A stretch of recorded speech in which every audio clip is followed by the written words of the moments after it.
Assalamualaikum warahmatullahi wabarakatuh. Saya akan menerangkan strategi dalam penelitian ilmiah. Ada 3 strategi yang dianalogikan dengan strategi perang. Yang pertama adalah strategi perang gerilya, yang kedua adalah strategi serangan terkoordinasi, yang ketiga adalah strategi perang parit. Ya. Perang gerilya. Dalam strategi perang gerilya ini, penelitian ilmiah itu biasanya memiliki terobosan yang besar. Namun penelitian ilmiah jenis ini berisiko tinggi. Ini kita asosiasikan dengan taktik perang gerilya, di mana kita itu menyerang secara sembunyi-sembunyi, kemudian kita akan menyerang mungkin pada waktu malam, dan ini strategi di mana target kita itu adalah target yang sangat belum terjamah. Jadi kita mengeksplorasi di wilayah yang belum terjamah sebelum ini. Kalau dalam penelitian ilmiah ini adalah wilayah-wilayah yang sangat-sangat baru, dan ini akan berisiko tinggi. Tapi jika berhasil, ini akan memberikan dampak yang signifikan kepada ilmu pengetahuan. Apa contohnya? Contohnya adalah mensintesis struktur molekul baru. Itu akan susah ya. Contohnya kita akan membuat obat baru misalnya. Struktur yang kita akan sintesis itu adalah spesifik. Tingkat kegagalannya pasti akan tinggi. Tetapi apa yang terjadi jika itu berhasil, dia akan memberikan dampak yang luar biasa di dalam dunia ilmiah. Contohnya ini adalah penelitian-penelitian yang dilakukan oleh para pemenang Nobel. Dan ini akan, kalau menurut Thomas Kuhn, ini akan bisa memberikan revolusi sains. Jadi ini yang menurut saya perlu kita kembangkan di negara kita. Dan ini sangat jarang, sangat-sangat jarang dengan sistem riset yang ada di Indonesia pada saat ini. Yang kedua adalah strategi perang, serangan terkoordinasi. Dan biasanya dalam strategi ini risikonya lebih rendah, dan pendekatannya terstruktur. Kenapa? Karena ini memang kita sudah tahu kita sudah tahu data awal. Jadi kita memanfaatkan data awal dan informasi yang ada. Tingkat kebaruannya cukup rendah. Contohnya kita ada kursi, kita sudah tahu itu ada kursi, lalu kita ganti kayu, kursi itu kakinya dari kayu kita ganti dengan plastik, dengan besi dan lain-lain. Dan biasanya strategi serangan terkoordinasi ini dia akan terkoordinasi, itu akan produktif dan akan terfokus karena kita sudah tahu sudah tahu data awalnya. Contohnya apa? Contohnya adalah pengembangan katalis baru. Kita sudah tahu bahwa reaksi oksidasi itu boleh kita lakukan dengan hidrogen peroksida misalnya. Ada beberapa jenis katalis, kita coba aja katalis yang lain.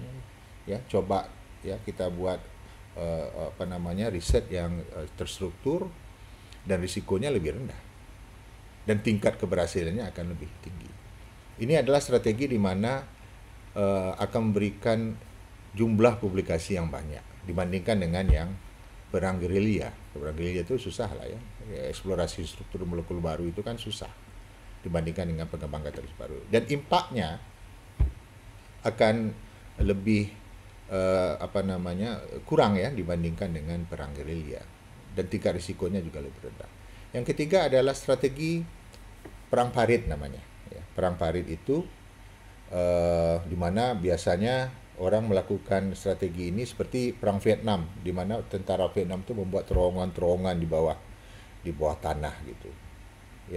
Ini strategi yang memerlukan alokasi sumber daya besar untuk masalahnya sudah diketahui kan, masalahnya sudah diketahui, dan ini biasanya kontribusi pada pengetahuan itu sangat mendalam.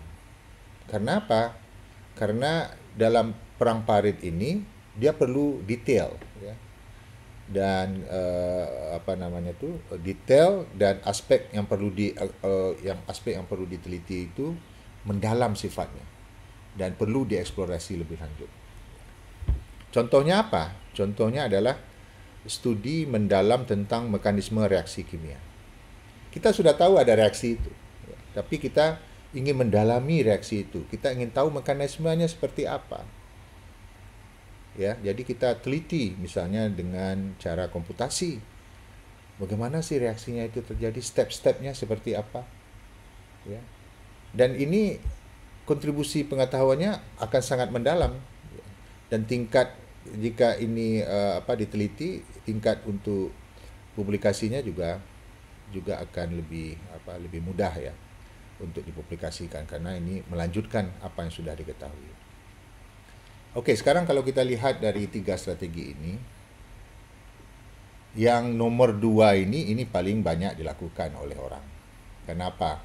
Karena risikonya lebih rendah. Walaupun impaknya tidak setinggi yang perang gerilya dan juga tidak setinggi dengan perang parit. Jadi kita harus memahami ini, ya, harus memahami konteks penelitian ilmiah dan impaknya terhadap perkembangan ilmu pengetahuan. Kalau kita hanya membuat riset pada serangan terkoordinasi seperti serangan terkoordinasi, ya impaknya ya biasa-biasa aja. Ya, karena tidak terlalu signifikan terhadap perkembangan ilmu pengetahuan dibandingkan dengan perang gerilya, dibandingkan juga dengan yang perang parit itu. Jadi saya pikir perspektif ini sangat penting untuk kita pahami, untuk juga pengambil keputusan bahwa riset itu haruslah kita lihat dari perspektif yang lebih luas, supaya kita ingin melihat perkembangan riset di Indonesia itu, supaya kita bisa melihat saintis-saintis di Indonesia itu bisa berkontribusi besar kepada ilmu pengetahuan. Ya bukan banyak-banyak aja. Yang kita sekarang ini kan banyak-banyak aja. Oh, ACE Index, naikkan citasi. Ya, kalau naikkan citasi ya mungkin serang koordinasi ini ya menurut saya ya akan lebih mudah ya untuk dapatkan citasi. Kenapa? Pekerjaannya akan produktif.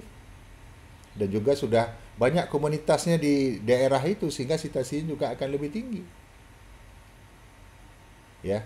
Jadi menurut saya ya seperti itu, bahwa kita ini sudah tanda kutip ya, agak salah kaprah melihat penelitian yang berkontribusi kepada ilmu pengetahuan hanya dengan melihat citasi. Ya citasi itu kan bibliometri. Ya bisa salah kan. Ya saya sebagai peneliti, kalau saya baca paper saya sudah tahu nih walaupun citasinya tinggi, oh kok gini ya papernya ya. Jadi itu opini pada hari ini. Terima kasih. Wassalamualaikum warahmatullahi wabarakatuh.